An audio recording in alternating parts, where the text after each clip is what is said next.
On her birthday, my girlfriend publicly thanked her ex for raising the bar. Everyone clapped! Then she glanced at me and said, "And thanks to him, too." I guess I just sat there.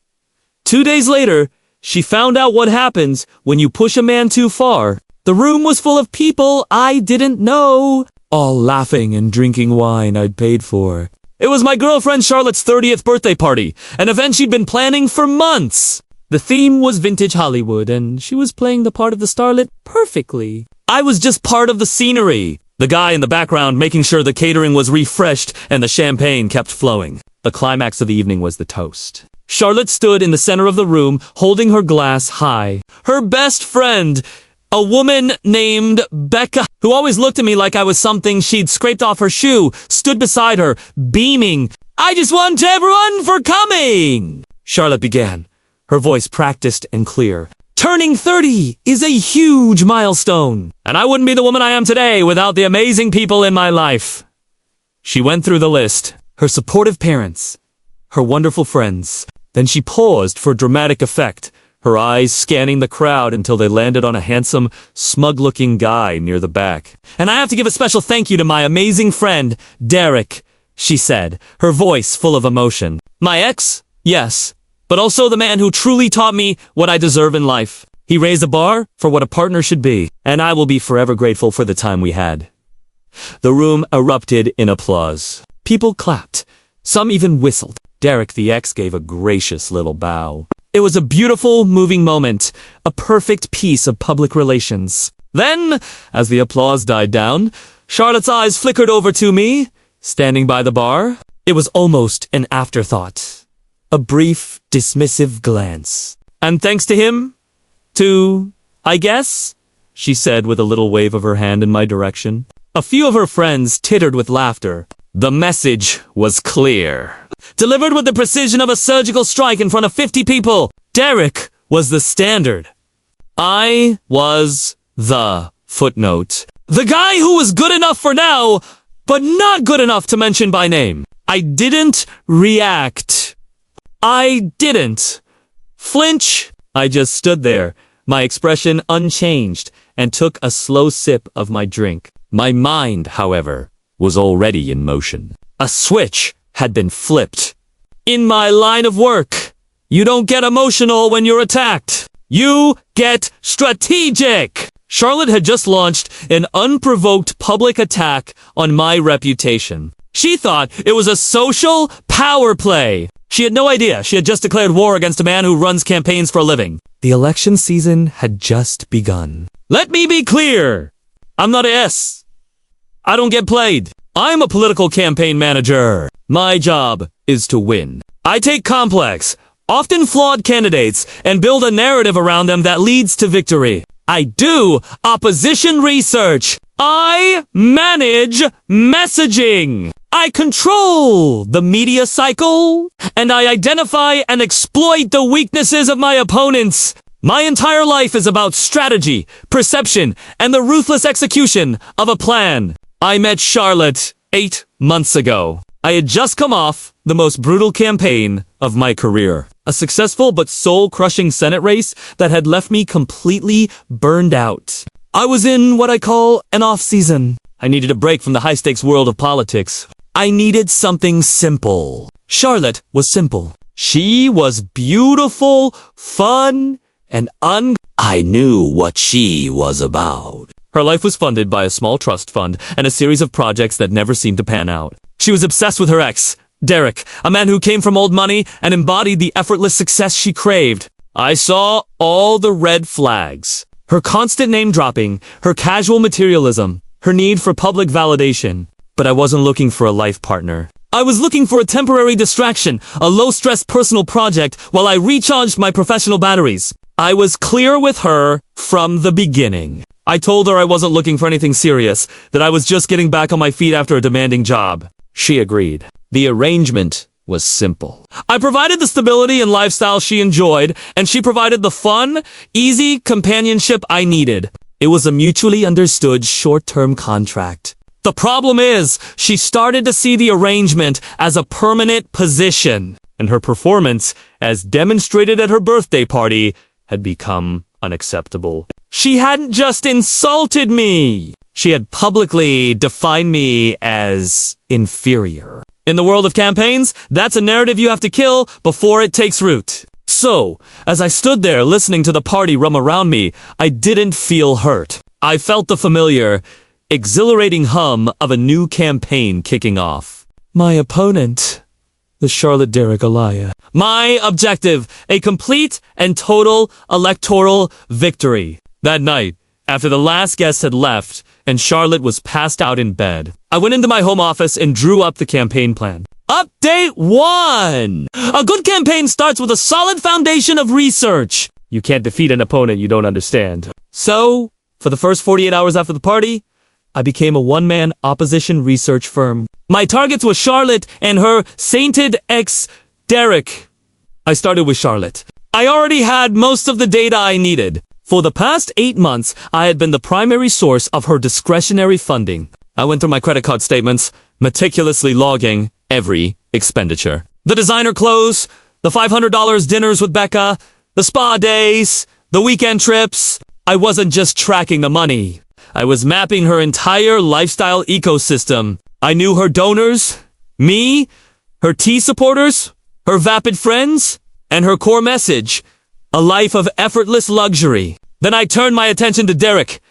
He was the ghost in our relationship, the gold standard she constantly compared me to. His public image was flawless. He was the founder of a buzzy tech startup. He drove a vintage sports car, and his Instagram was a curated gallery of his perfect life. But in my line of work, you learn that the shinier the image, the darker the secrets. I hired a freelancer, a digital forensics guy I use for digging up dirt on political opponents. I gave him Derrick's name and his company's name. I didn't want anything illegal. I just wanted a clear picture of his financial and professional reality. While my researcher was digging, I initiated phase 1 of my own plan. Narrative Charlotte was still blissfully unaware. She thought I had just been in a bad mood at her party. She tried to smooth things over the next day. "You were so quiet last night," she said, pouting. "You didn't even tell me I looked pretty." I just told her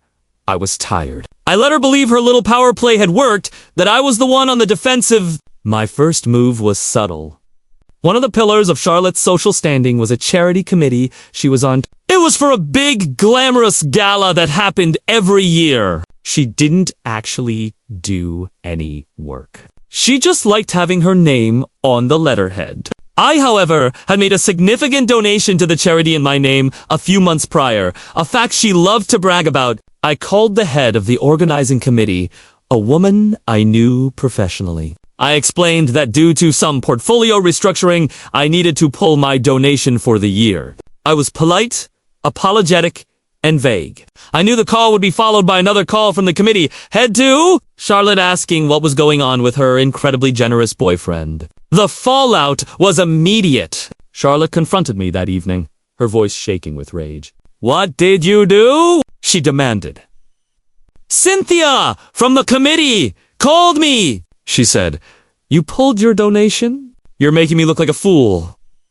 "It was a business decision, Charlotte," I said calmly, not looking up from my laptop. "Market conditions have changed. I'm reallocating my capital." "This isn't about capital," she shrieked. "This is about my reputation. You did this to punish me for what I said at the party." "What you said at the party was just data," I replied, finally looking at her. "It helped me reevaluate the return on my investments. The charity gala, it turns out, is a bad investment." This was a calculated move. I was speaking to her in the only language she understood, the language of social currency and status. I had just devalued her primary asset. While she was reeling from that, my researcher came back with the goldmine I was hoping for. Derrick's tech startup, Innovate Next, was a complete sham. It had no product, no revenue, and was burning through cash at an alarming rate. Its only funding came from a handful of early investors, mostly friends of his, wealthy father, and a series of high-interest personal loans. Derrick wasn't a tech genius. He was a trust fund kid playing entrepreneur with other people's money. The report also contained another beautiful detail. Derrick's vintage sports car the one he paraded all over town. It was a lease. A very expensive lease that was co-signed by his father, and he was 2 months behind on the payments. This was the core of my opponent's platform. A lie! And I was about to expose it. Update 2. The next phase of the campaign was to take the opposition research and weaponize it. A good campaign manager doesn't just release damaging information. They create a narrative around it. They build a story that the public can understand and that the media will amplify. My target audience wasn't the general public. It was the small, insular world of investors and socialites that Derek and Charlotte inhabited. I created a new anonymous email address. From that address, I drafted a memo. It was written in the dry, analytical style of an investment prospectus. The subject line was an unsolicited due diligence report on Innovate Next. The memo was a masterpiece of corporate demolition. It laid out in excruciating detail the company's financial situation. It included their burn rates, their lack of a viable product, and a projection showing they would be insolvent in less than 6 months. It didn't make any accusations. It just presented the facts. The final page of the report was a list of publicly available records showing that Derek had a history of failed projects, all quietly funded and then buried by his father. I sent this memo to 3 people. Derek's father, the lead investor in his company, a man known for his ruthless business practices, and a well-known local business journalist who loved a good story about a failing startup. While that digital bomb was ticking, I moved to dismantle Charlotte's remaining support structures. Her best friend, Becca, was a key advisor in her campaign of entitlement. Becca worked as a personal shopper at a high-end department store. Her job depended on her reputation and her client list. I knew from listening to their conversations that Becca had a habit of borrowing clothes from the store for a weekend and then returning them on Monday. It was a common, if unethical, practice. I also knew that she was helping Charlotte do the same thing, using her employee discount to buy expensive outfits that Charlotte would wear once for an Instagram post and then return. I made another anonymous call, this time to the store's corporate loss prevention hotline. I reported that an employee at their flagship store was running a sophisticated return fraud scheme, costing the company thousands of dollars. I provided Becca's name and I suggested they review the security footage and inventory logs for the past 6 months, paying close attention to high-V value items that were returned on Monday mornings. With both of my primary opponents targeted, I just had to wait for the system to do its work. The first explosion came from Derek's camp. The business journalist ran a story a few days later, a brutal takedown of Innovate Next, calling it a vanity project and a case study in millennial entitlement. The lead investor, furious that he'd been misled, pulled his funding and threatened to sue. Derek's father, publicly humiliated, finally cut his son off. Derek, in a panic, called Charlotte, presumably for support, but Charlotte was dealing with her own crisis. Becca had been fired from her job. The store had indeed reviewed the security footage and found a mountain of evidence. She was not only fired, but the store was also pressing charges for theft. Becca, in her own panic, had immediately blamed Charlotte, telling the store that Charlotte had pressured her into it. The two of them were now locked in a bitter war, accusing each other of being the mastermind. Charlotte's world was imploding. Her social status was gone. Her best friend was now her enemy. And her perfect ex-boyfriend was revealed to be a fraud. She was in a free fall, and she still hadn't realized I was the one who had cut her parachute. She came to me a week after the story about Derek broke. She was crying. Her whole life was falling apart. Dereka had dumped her, saying he needed to focus on his problems and that she was a distraction. Becca was threatening to sue her. She was a social pariah. I don't understand what's happening, she sobbed, sitting on the edge of our couch. My couch. It seems like you're experiencing some market volatility, I said, my voice calm. She looked at me, her eyes full of confusion. Can I just stay here for a little while? She asked, her voice small. I have nowhere else to go. ... No, I said. Our contract has expired. It's time for you to find a new position. I handed her a box. I took the liberty of packing some of your things. She was officially on her own. Final update. It has been a month since I initiated the campaign. Mel, the final results are in, and it was a landslide victory. After I told her to leave, Charlotte had a complete meltdown. She had no money, no friends, and no prospects. Her parents, who had always enabled her, were dealing with the financial and social fallout from Derek's public implosion and couldn't support her in the style to which she was accustomed. She tried to launch a smear campaign against me. She and what was left of her friend group tried to brand me as a cruel, hot, heartless monster who had abandoned her in her time of need. But they had no platform. Their social circles were in ruins. And more importantly, I controlled the narrative. I executed one final move. I gave an exclusive off-the-yard interview to the same business journalist who had exposed Derek. I framed it as the story of a successful private man who had been targeted by a group of social climbers only to uncover a web of fraud and deceit.